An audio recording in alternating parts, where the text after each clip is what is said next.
నమస్కారం STV news కి స్వాగతం. ముందుగా హెడ్లైన్స్. టీడీపీ ప్రభుత్వంలో రైతుల ఆదాయం రెట్టింపు అవుతుందన్న సీఎం చంద్రబాబు. రాబోయే రోజుల్లో టెక్నాలజీని అనుసరించాల్సిన అవసరం ఉందని వ్యాఖ్య. మహానాడు ఏర్పాట్లపై సీనియర్ నేతలు మంత్రులతో మంత్రి నారా లోకేష్ సమీక్ష. పండుగ వాతావరణంలో మహానాడును నిర్వహిస్తామని వెల్లడి. మైనారిటీలకు బీజేపీలో మంచి స్థానం ఉంటుందన్న బీజేపీ ఏపీ అధ్యక్షురాలు పురంధేశ్వరి. దేశానికి బీజేపీ సుపరిపాలన అందిస్తుందని వ్యాఖ్య. టీడీపీ ప్రభుత్వం అధికారంలోకి వచ్చినప్పుడల్లా రైతుల ఆదాయం రెట్టింపు అవుతుందని, అదే ఇతర పార్టీలు అధికారంలో ఉన్నప్పుడు రైతుల ఆదాయం తగ్గిపోతుందని ఆంధ్రప్రదేశ్ ముఖ్యమంత్రి నారా చంద్రబాబు నాయుడు అన్నారు. విజయవాడలో జరుగుతున్న టేక్ ఏ కాంక్లేవ్ లో ఆయన మాట్లాడారు. ఈ సందర్భంగా సీఎం చంద్రబాబు టెక్నాలజీ ప్రాముఖ్యతను గుర్తు చేశారు. ప్రపంచంలో యువత ఎక్కువగా ఉన్న దేశం మన భారతదేశం. ఎక్కడికి వెళ్లినా మన దేశస్తులు కనిపిస్తారు. రాబోయే కాలం టెక్నాలజీదే. అందరూ టెక్నాలజీని అనుసరించాల్సిన అవసరం ఉంది అని ఆయన పేర్కొన్నారు. రాష్ట్రంలో టెక్నాలజీ అభివృద్ధికి, యువతకు ఉపాధి అవకాశాల కల్పనకు ప్రభుత్వం కట్టుబడి ఉందని తెలిపారు. టేక్ ఏ కాంక్లేవ్ లో టెక్నాలజీ రంగంలోని నిపుణులు, విద్యార్థులు, పరిశ్రమల నాయకులు పాల్గొన్నారు. ఏ డెసిషన్ కావాలన్నా సరైన నిర్ణయం అవునా కాదా అని చెక్ చేసుకోవడానికి ఈరోజు ఆర్టిఫిషియల్ ఇంటెలిజెన్స్ ఉంది. రేపు క్వాంటమ్ కంప్యూటింగ్ కూడా వచ్చేస్తుంది.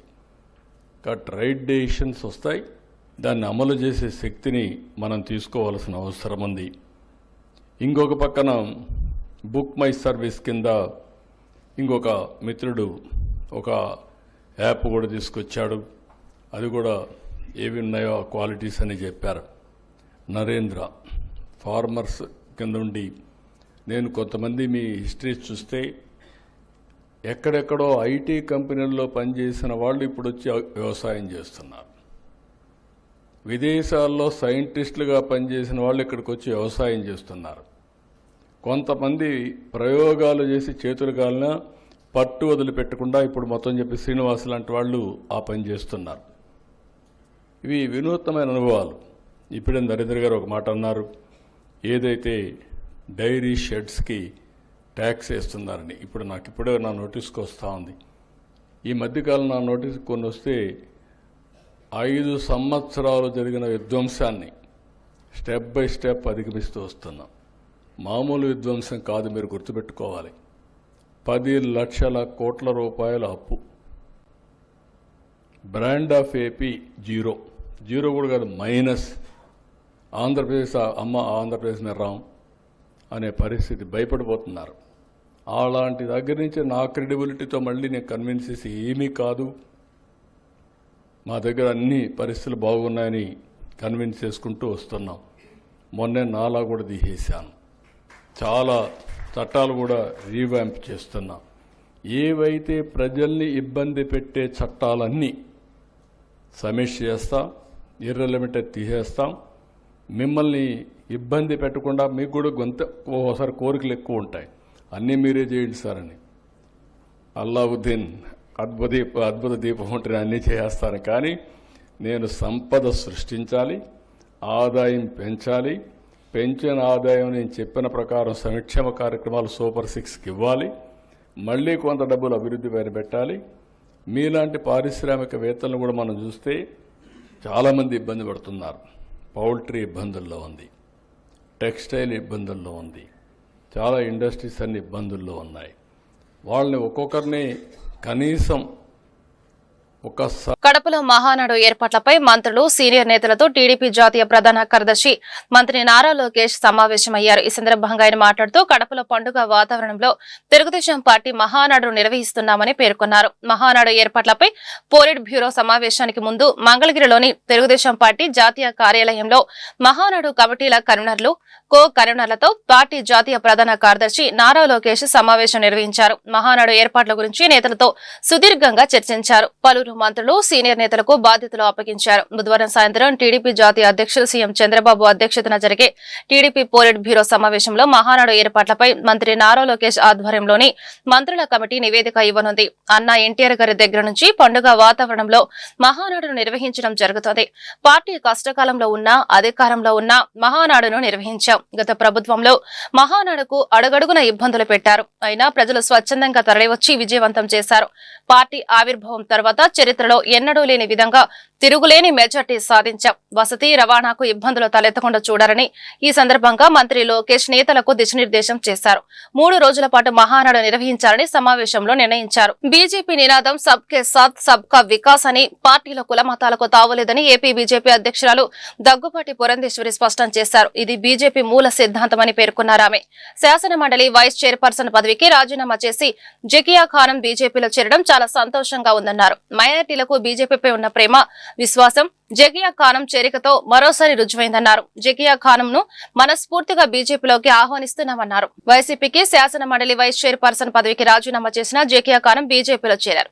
రాజీనామా అనంతరం ఆమె విజయవాడలోని బీజేపీ రాష్ట్ర కార్యాలయానికి వచ్చారు. ఆమెకు బీజేపీ రాష్ట్ర అధ్యక్షురాలు పురంధేశ్వరి కాషాయ కండువా కప్పి పార్టీలోకి ఆహ్వానించారు. ఈ సందర్భంగా పురంధేశ్వరి మాట్లాడుతూ మైనార్టీలకు బీజేపీలో మంచి స్థానం ఉంటుందని, కులమతాలకు అతీతంగా పేదలకు సంక్షేమ ఫలాలు అందించడమే బీజేపీ లక్ష్యమన్న పురంధేశ్వరి ఆ దిశగానే దేశానికి బీజేపీ సుపరిపాలన అందిస్తోందని చెప్పుకొచ్చారు. పాకిస్తాన్ కవ్వింపు చర్యలకు దిగితే భారత్ గట్టిగానే బుద్ధి చెప్పిందన్నారు. ప్రధాని నరేంద్ర మోడీ దృఢమైన నిర్ణయం తీసుకున్నారని కొనియాడారు. 2014 తర్వాత పరిస్థితులు మారాయన్నారు. ప్రధాని నరేంద్ర మోడీ తీసుకున్న నిర్ణయాలతో ప్రత్యర్థులు హడలిపోయారని చెప్పారామె. ఉగ్ర స్థావరాలను టార్గెట్ చేసి దాడులు చేసిన భారత సైన్య సామర్థ్యం అద్భుతమని పురంధేశ్వరి కొనియాడారు. మన యుద్ధ ఉగ్రవాదాలపై అనే సందేశం ప్రధాని ప్రపంచానికి తెలియజేశారన్నారు. పాకిస్తాన్ ఉగ్రవాదులకు తర్ఫీదు ఇస్తుందని, అందుకే మన యుద్ధం పాకిస్తాన్ పౌరుల మీద కాకుండా ఉగ్రవాదులపైన యుద్ధం చేశామన్నారు. బలమైన నాయకత్వం, సత్తా ఉన్న నాయకుడు ప్రధాని నరేంద్ర మోదీ అని ప్రశంసించారామె. అటువంటి నాయకత్వాన్ని ప్రధాని మోదీ రూపంలో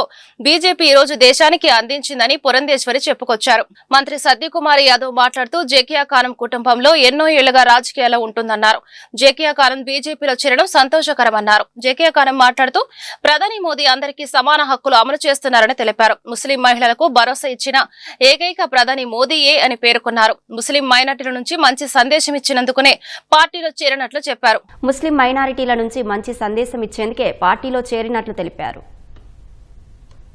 నేను ఒక ధైర్యంగా నిర్ణయాన్ని తీసుకున్నాను. ఎందుకంటే మన దేశ ప్రధాని గారు నరేంద్ర మోదీ గారు కుల మతాలకు అతీతంగా ప్రతి ఒక్కరిని కూడా తన బిడ్డలుగా భావించి, ఏవైతే వాళ్ళు భారతీయులుగా ఉండి భారతీయ పౌరులుగా ఉన్నారో అందరికీ సమానంగా రాజ్యాంగంలో కల్పించిన హక్కులకు, తర్వాత సంక్షేమ పథకాలు కానీ అన్ని కూడా అందిస్తున్న ఒక మంచి ప్రధానమంత్రిగా పేరు తెచ్చుకున్నారు.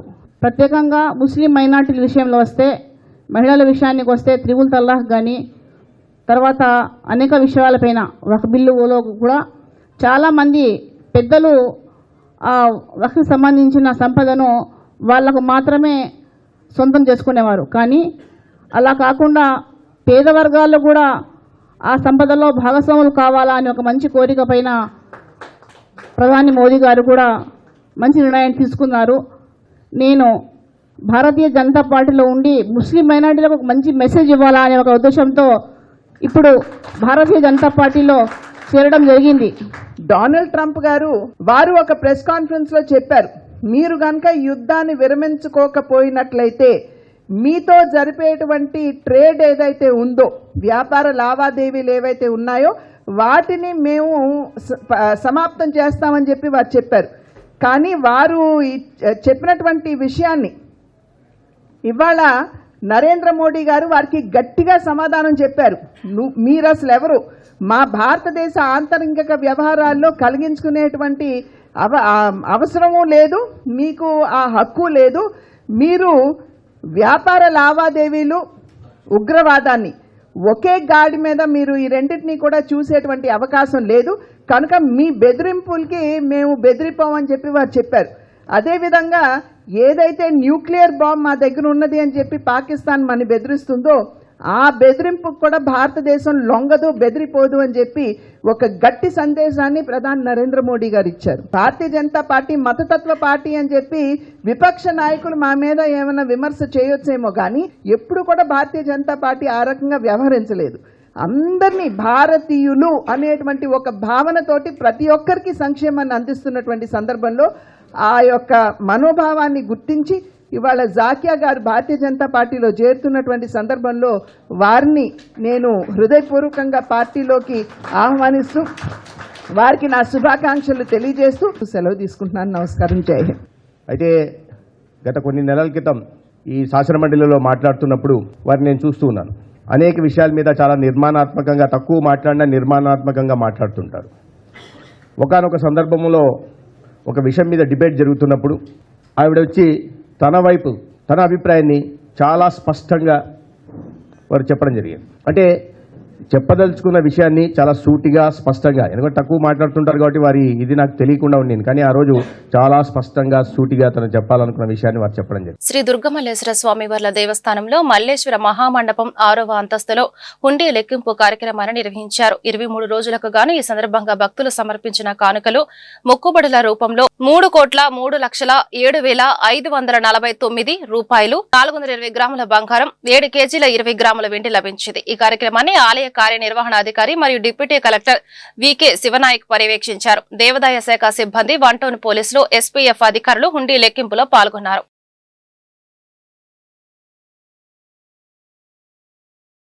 ప్రస్తుత తరుణంలో రక్త పరీక్షల ద్వారానే అనేక వ్యాధుల గుర్తింపు జరుగుతోందని ప్రభుత్వ విప్ సెంట్రల్ శాసనసభ్యులు బోండా ఉమామహేశ్వరరావు అన్నారు. రామకృష్ణాపురం కోడూరి రాజుగారి వీధిలో వెల్నెస్ డయాగ్నోస్టిక్ రక్త పరీక్ష కేంద్రాన్ని ఆయన ప్రారంభించారు. ఈ సందర్భంగా బోండా ఉమామహేశ్వరరావు మాట్లాడుతూ పేద, మధ్యతరగతి ప్రజలు ఎక్కువగా ఉండే రామకృష్ణాపురం వంటి ప్రాంతంలో అధునాతన సౌకర్యాలతో రక్త పరీక్ష కేంద్రాన్ని ఏర్పాటు చేయడం ప్రజలందరికీ ఉపయోగకరంగా ఉంటుందన్నారు. వ్యాపార దృక్పథంతో కాకుండా రోగులకు మెరుగైన రీతిలో రక్త పరీక్షలు చేసి అందరి మన్ననలు పొందేలా రక్త పరీక్షా కేంద్రాన్ని నిర్వహించాలని నిర్వాహకులకు సూచించారు. ప్రభుత్వ ఆధ్వర్యంలో సైతం పేదల ఆరోగ్య పరిరక్షణకు పెద్దపీట వేసే చర్యలు చేపట్టామని, ఆ క్రమంలో ప్రైవేటు వైద్యశాలలు, రక్త పరీక్షా కేంద్రాలు నాణ్యమైన వైద్య సేవలను ప్రజలకు అందించాలని అన్నారు. రక్త పరీక్షా కేంద్ర నిర్వాహకులు ఎం స్వర్ణలత, సిహెచ్ సతీష్ కుమార్ మాట్లాడుతూ ప్రజలందరికీ మెరుగైన రక్త పరీక్షలను అధునాతన సాంకేతిక పరికరాలను ఉపయోగించి అందించేలా పరీక్షా కేంద్రాన్ని ఏర్పాటు చేయడం జరిగిందన్నారు.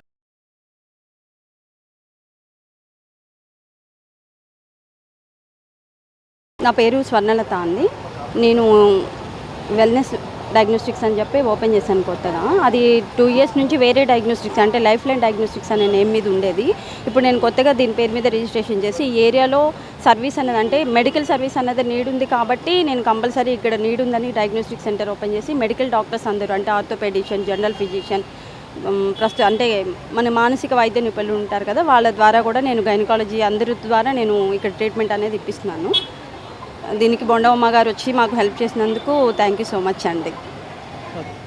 ప్రజా సంక్షేమాన్ని, రాష్ట్ర అభివృద్ధిని సమానంగా చేస్తున్న ముఖ్యమంత్రి నారా చంద్రబాబు నాయుడికి పేదలకు మరిన్ని మంచి సంక్షేమ పథకాలను అమలు చేసే శక్తిని ఆ భగవంతుడు ఆయనకు ఇవ్వాలని తూర్పు నియోజకవర్గ ఎమ్మెల్యే గద్దె రామ్మోహన్ అన్నారు.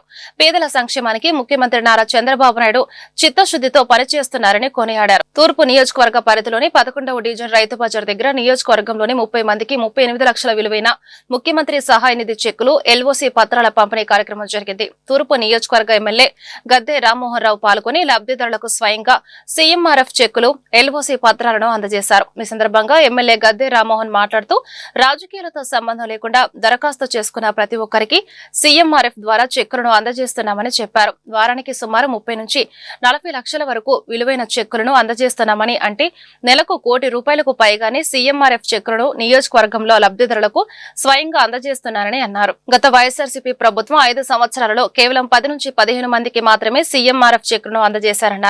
పేదలు ఆరోగ్యం కోసం ఆసుపత్రిలో చికిత్సలు చేయించుకున్న తర్వాత ఆరోగ్యం బాగైనా సరైన వైద్య ఖర్చుల కోసం చేసిన అప్పుల వల్ల పేదలు ఇబ్బంది పడకూడదని ముఖ్యమంత్రి నారా చంద్రబాబు నాయుడు ఈ విధంగా సీఎంఆర్ఎఫ్ నుంచి నిధులను మంజూరు చేస్తున్నారని చెప్పారు. పేదల సంక్షేమానికి ముఖ్యమంత్రి నారా చంద్రబాబు నాయుడు చిత్తశుద్దితో పనిచేస్తున్నారని చెప్పడానికి సీఎంఆర్ఎఫ్ చెక్కులకు కోట్ల రూపాయలలో నిధులను కేటాయించడమే నిదర్శనమని అన్నారు. మంత్రి సహాయ నిధి అనేది ఏ పార్టీ వాళ్ళైనా, వైఎస్ఆర్సీపీ కావచ్చు, గతంలో కాంగ్రెస్ పార్టీ కావచ్చు, మీరు మనసు పెట్టి ఆలోచన చేయాలి. ఇవాళ ఒక్క మన నియోజకవర్గంలోనే ప్రతి వారం కూడా క్రమం తప్పకుండా సుమారు 30 లక్షల 40 లక్షల రూపాయల రిలీఫ్ మన నియోజకవర్గ ప్రజలకు వారానికి ఇస్తూ ఉన్నారు. అంటే సుమారు నెలకి ₹1 కోటి పైన ఈ రిలీఫ్ కింద ఇస్తూ ఉన్నారు. ఇది ఎంత రిలీఫ్ అంటే, వాళ్ళు అనారోగ్య పాలైనప్పుడు, సడన్గా హాస్పిటల్లో చూపించుకోవాల్సిన పరిస్థితి ఏర్పడినప్పుడు, డబ్బులు అందక వెళ్ళి అప్పులు తెస్తే రోగం అయినా అప్పులు తీరక వాళ్ళ మనోవ్యాధితో బాధపడే పరిస్థితి ఉంది. గత 5 సంవత్సరాల్లో జగన్మోహన్ రెడ్డి గారు పరిపాలించినప్పుడు వాళ్ళ 5 సంవత్సరాల మీద ఒక 10-15 వచ్చినాయేమో నాకు తెలిసినంత బట్టి. ఎందుకంటే వస్తే వాళ్ళు పేపర్లు వేపిస్తారు కదా, అవి చూసి 5 సంవత్సరాలు లెక్కేస్తే 10-15 వస్తే చాలా ఎక్కువనే అనుకుంటా. ఒకవేళ 100 వచ్చి ఉండొచ్చు. ఇవాళ వారానికి 100 వస్తున్నాయి, అంటే నెలకు 400 వస్తున్నాయి, అంటే సంవత్సరానికి 800 వస్తున్నాయి. ఒకసారి ఆలోచించు. అంటే చిత్తశుద్ధితో పేదవాడికి సహాయం చేయాలని ఆలోచన నారా చంద్రబాబు నాయుడు గారు అయితే ఓకే, కృత్రిమ ఆలోచనతో ఓట్లు దండుకోవడానికి అతను ప్రజల డబ్బులు ఖర్చు పెడతా ఉంటాడు ఆయన ఓట్లు దండుకోవడానికి. అంతేగాని ఆ కుటుంబాలను అభివృద్ధి పరచాలా, ఆ కుటుంబాల సంక్షేమం చూడాలనే ఆలోచన ఎప్పుడు కూడా జగన్మోహన్ రెడ్డి గారికి లేదు. నారా చంద్రబాబు నాయుడు గారు ఇప్పుడు కూడా అటు అభివృద్ధి ఇటు సంక్షేమం రెండింటిని కూడా సమాన దృష్టితో చూస్తూ ఒకదాన్ని ఒకరిని సమానం చేస్తూ ముందుకు వెళ్తూ ఉన్నారు. అందుకు మరొకసారి విజయవాడ తూర్పు నియోజకవర్గ ప్రజల తరఫున ఎవరైతే లబ్ధిదారులు వాళ్ళందరి తరఫున మనస్ఫూర్తిగా వారి కృతజ్ఞత తెలియజేస్తున్నాను. ఆయనకి భగవంతుడు మరింత శక్తి ప్రసాదించి మరింత అనేకమైన సంక్షేమ కార్యక్రమాలు చేసే శక్తిని కలిగించాలని చెప్పి ప్రతి ఒక్క పేదవాడిని ఆదుకునే విధంగా రోజు విజయవాడ తూర్పు నియోజకవర్గానికి సంబంధించి 11వ డివిజన్లో సుమారుగా 30 మందికి 40 లక్షల రూపాయల చెక్కులు అందజేయడం జరిగింది. CMRF వాళ్ళు వాళ్ళ ఆరోగ్యానికి హాస్పిటల్లో చూపించుకున్న ట్రీట్మెంట్కి అయిన ఖర్చుల్లో దాని బిల్స్ని రీఎంబర్స్ చేయడం జరిగింది. నిజంగా మాకు చాలా ధైర్యం వేస్తూ ఉంటుంది. పార్టీలో మేము సర్వీస్ చేస్తున్నందుకు, నిజం పేదలకి ఇంత సహాయం పడుతున్నందుకు మాకు నిజంగా చాలా సంతోషంగా ఉంది. సింగిల్ సినిమా విజయోత్సవంలో భాగంగా విజయవాడ వచ్చిన చిత్ర బృందం నేడు ఇంద్రకీలాద్రిపై దుర్గమ్మను దర్శించుకుంది. సింగిల్ చిత్ర కథానాయకుడు శ్రీ విష్ణు, కథానాయకి కేతికా శర్మ అమ్మవారిని దర్శించుకున్నారు. అనంతరం వేద మండపంలో వేద పండితులు వేద ఆశీర్వచనం చేశారు.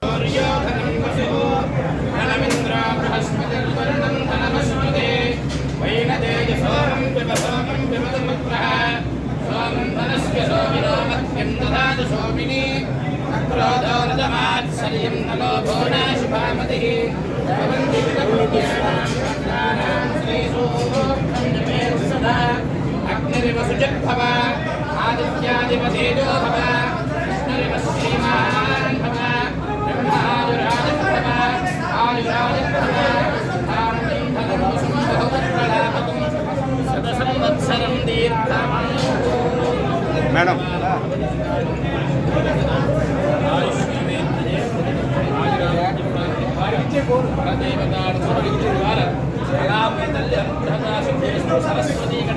నిన్న విడుదలైన CBSE 10వ తరగతి ఫలితాల్లో సెయింట్ జాన్స్ విద్యార్థులు విజయకేతనం ఎగురవేశారని స్కూల్ CA కె రమాభారతి తెలిపారు. తమ విద్యార్థి కెశ్రీ అనంత్ 495 మార్కులతో జాతీయ స్థాయిలో 4వ ర్యాంకు, రాష్ట్ర స్థాయిలో 2వ ర్యాంకు సాధించారని వెల్లడించారు. 6 విద్యార్థులు 490 మార్కులు, ఆపైన 23 మంది విద్యార్థులు 480 పైగా మార్కులు, ఆపైన 470 మార్కులు, ఆపైన 33 మంది విద్యార్థులు సాధించగా 85% యావరేజ్ తో CBSEలోని సంచలన విజయం నమోదు చేశారని ఆమె తెలిపారు. CBSE 10వ తరగతి ఫలితాల్లో సెయింట్ జాన్స్ విద్యార్థులు ప్రభంజనం సృష్టించారు. ఈ సందర్భంగా విద్యార్థుల తల్లిదండ్రుల సమక్షంలో సన్మానించారు. అనంతరం స్కూల్ ఆవరణలో బాణసంచా పేల్చి సంబరాలు జరిపారు. ఈ సందర్భంగా స్కూల్ CAO కె రమభారతి మాట్లాడుతూ నిన్న విడుదలైన CBSE 10వ తరగతి ఫలితాల్లో తమ విద్యార్థులు సంచలన ఫలితాలు నమోదు చేశారని చెప్పారు. తమ విద్యార్థి కెశ్రీ అనంత 495 మార్కులతో జాతీయ స్థాయిలో 4వ ర్యాంకు, రాష్ట్ర స్థాయిలో 2వ ర్యాంకు, జిల్లా స్థాయిలో 1వ ర్యాంకు సాధించి తమ విద్యా సంస్థలకు గర్వకారణంగా నిలిచిందన్నారు. అదేవిధంగా రేచన N 493, దీపక్ నాగసాయి 492, దేవి ప్రియాంక 491, డి సూరజ్ 490, కె నూతన 490 మార్కులు సాధించారని తెలిపారు. 6 విద్యార్థులు 490 మార్కులు, ఆపైన 23 మంది విద్యార్థులు 480 పైగా మార్కులు, 470 మార్కులు, ఆపైన 33 మంది విద్యార్థులు సాధించారని పేర్కొన్నారు. 85% యావరేజ్ తో CBSEలోనే సంచలన విజయం నమోదు చేశారని తెలిపారు. ఈ సందర్భంగా విద్యార్థులకు, వారి తల్లిదండ్రులకు, ఉపాధ్యాయులకు అభినందనలు తెలియజేశారు. English medium high school, a school with 40 years legacy, which was established by the founders Dr. T. Sudarshanamma and T.S. Tyagaraju Sahayam. And the school is now headed by the correspondent Mr. T. Suman Tyagaraj. And this school is located in Gundadala, Vijayawada. And ee roju ikkada dadapu 33 students ni CBSE board examination, all India secondary school examination 2025 top students ga scorers ga unna 33 children ni appreciate cheyadaniki memandaram ikkada gather ayyi unnamu. 495 marks out of 500 marks వచ్చిన student Sri Anant achieved this score in 2025 CBSE 10th board exams lo. So and also 490 above 6 students achieved out of 500 andi. ఈ సెలబ్రేషన్ని attend అవ్వటానికి అందరినీ పిల్లల్ని students 33 students who crossed 470 above marks 500ని appreciate చేయటానికి వాళ్ళ పేరెంట్స్ని వాళ్ళకి మా పట్ల ఉన్న నమ్మకాన్ని అప్రిషియేట్ చేయటానికి ఈరోజు అందరం గ్యాదర్ అయ్యాం ఇక్కడ. We are so happy. This 495 out of 500 is the nation 4th rank and also state 2nd rank and district wise and city-wise, this is the first rank. Sri Anant of St. John's English Medium High School, Gunnadala, Vijayawada has achieved 495 out of 500. And also 6 students achieved above 490 and out of 500 and 22 students achieved 480 above marks out of 500 and 33 students achieved 470 marks out of 500. And school average is the top, it is 85 average and this is the best ever record. రాష్ట్రంలోని assignment భూములను పట్టా భూములుగా మార్చే చట్టం చేయాలని voice for change అధ్యక్షులు అల్లు మాలకొండరాయుడు ప్రభుత్వాన్ని కోరారు. Gandhinagar press club లో ఏర్పాటు చేసిన విలేకరుల సమావేశంలో ఆయన మాట్లాడుతూ రైతు వారి పట్టా భూములను మ్యూటేషన్ చేసుకునేందుకు దరఖాస్తు చేసుకునే వీలు లేకుండా చేశారని ఆవేదన వ్యక్తం చేశారు. సెక్షన్ 22A1A 22A1Cలుగా పేర్కొంటూ రిజిస్ట్రేషన్ జరగకుండా ప్రభుత్వమే అక్రమాలకు పాల్పడుతుందని ఆరోపించారు. రాష్ట్రంలో అనేక దేవాదాయ భూములు అన్యక్రాంతమైన ప్రభుత్వం చోద్యం చూస్తుందని విమర్శించారు. రాష్ట్రంలో కాలుష్యాన్ని నివారించడంలో ప్రభుత్వం పూర్తిగా విఫలమైందని వ్యాఖ్యానించారు. రాష్ట్రంలో ప్రతి గ్రామం, నగరం, పట్టణంలోనూ ప్రజలందరికీ నిర్దిష్ట ప్రామాణికల ప్రకారం రక్షిత మంచినీరు అందించాలన్నారు. రక్షిత మంచినీరు సరఫరా నిమిత్తం రాష్ట్ర బడ్జెట్ లో నిధుల కేటాయింపు సరిగ్గా జరగడం లేదని, ఇప్పటికైనా ప్రభుత్వం ప్రజలందరికీ రక్షిత మంచినీరు సక్రమ రీతిన అందేలా నిధులు కేటాయింపు చేయాలని డిమాండ్ చేశారు. ఈ విలేకరుల సమావేశంలో నాయకులు అల్లు వెంకటేశ్వర్లు తదితరులు పాల్గొన్నారు. 2024వ సంవత్సరం సార్వత్రిక ఎన్నికల్లో ఆంధ్రప్రదేశ్ రాష్ట్రం సర్వభూమి అనగా 1,62,970 చదరపు కిలోమీటర్లో చరాచర జీవుల సాక్షిగా ప్రస్తుత ఆంధ్రప్రదేశ్ రాష్ట్ర ముఖ్యమంత్రి నారా చంద్రబాబు నాయుడు అనేక ఎన్నికల హామీలు, వాగ్దానాలు ఇచ్చి అధికారంలోకి వచ్చి సంవత్సరం అయినా కూడా ఈరోజు ప్రజల పరిస్థితి ఎలా ఉందంటే చేతికర్రిచ్చి మూతి పళ్ళు రాలగొట్టించుకున్నట్లుంది ఒక మాటలో చెప్పాలంటే. ఎందుకంటే ఏ రంగంలో చూసినా కూడా ఒక అడుగు ముందుకు 4 అడుగులు వెనక్కి. కారణం ఏంటంటే ఆంధ్రప్రదేశ్లో ప్రజలు చాలా సహనం కలిగిన వాళ్ళు. వీళ్ళ సహనానికి పరీక్షగా ఆంధ్రప్రదేశ్ రాష్ట్రంలో 40,000 ఆవాస ప్రాంతాలలో రివర్స్ ఆస్మోసిస్ అంటే రక్షిత త్రాగునీరు అందించడానికి ప్లాంట్లు ఏర్పాటు చేయడానికి జస్ట్ 2,000 కోట్ల రూపాయలు సరిపోతాయి. కానీ మన రాష్ట్ర బడ్జెట్ ఒక సంవత్సరానికి 2,50,000 కోట్లు అంటే 1% ఖర్చు పెడితే రాష్ట్రం మొత్తానికి గొంతు తడుస్తుంది. అయితే చంద్రబాబు నాయుడు గత ఎన్నికల హామీగా ప్రతి ఇంటికి తెల్లారేపాటికి తలకాయకి 3 లీటర్ల రక్షిత త్రాగునీరు డోర్ డెలివరీ ఇస్తానన్నాడు. మరి ప్రస్తుతం ఎండాకాలం, పోయిన ఎండాకాలంలో ఎలక్షన్ జరిగితే మళ్ళీ ఎండాకాలం కూడా వచ్చింది. ఇంతవరకు దాని ఆచూకీ లేదు. నిమ్మకి నీరెత్తున్నాడు. అంటే ఆంధ్రప్రదేశ్లో ప్రజలు గుడ్డిగా చంద్రబాబు నాయుడిని అభిమానిస్తున్నారని చెప్పేసి, అడిగే నాదులు లేడని చెప్పేసి, ముఖ్యమంత్రి నిధులు పుష్కలంగా ఉన్నా కూడా పంచభూతాల్లో ఒకటి మన ప్రాణాన్ని కాపాడే వస్తువు అనేటువంటి త్రాగునీటికి ప్రాధాన్యత ఇవ్వలేదు అంటే ఇతను ముఖ్యమంత్రిగా ఎంతవరకు సమర్థుడో మనకు తేటతెల్లమవుతుంది. ఇదే కాకుండా ఏ రంగం తీసుకున్నా ప్రజారోగ్యంలో ముఖ్యంగా తెలుగింటి ఆడపడుచులని చెప్పి రాజకీయ నాయకులు ఓకదంపుడు. వార్త ముగించే ముందు హెడ్లైన్స్ మరొకసారి. టీడీపీ ప్రభుత్వంలో రైతుల ఆదాయం రెట్టింపు అవుతుందన్న సీఎం చంద్రబాబు. రాబోయే రోజుల్లో టెక్నాలజీని అనుసరించాల్సిన అవసరం ఉందని వ్యాఖ్య. మహానాడు ఏర్పాట్లపై సీనియర్ నేతలు, మంత్రులతో మంత్రి నారా లోకేష్ సమీక్ష. పండుగ వాతావరణంలో మహానాడును నిర్వహిస్తామని వెల్లడి. మైనారిటీలకు బీజేపీలో మంచి స్థానం ఉంటుందన్న బీజేపీ ఏపీ అధ్యక్షురాలు పురంధేశ్వరి. దేశానికి బీజేపీ సుపరిపాలన అందిస్తుందని వ్యాఖ్య. ఈ వార్తలు ఇంతటితో సమాప్తం. నమస్కారం.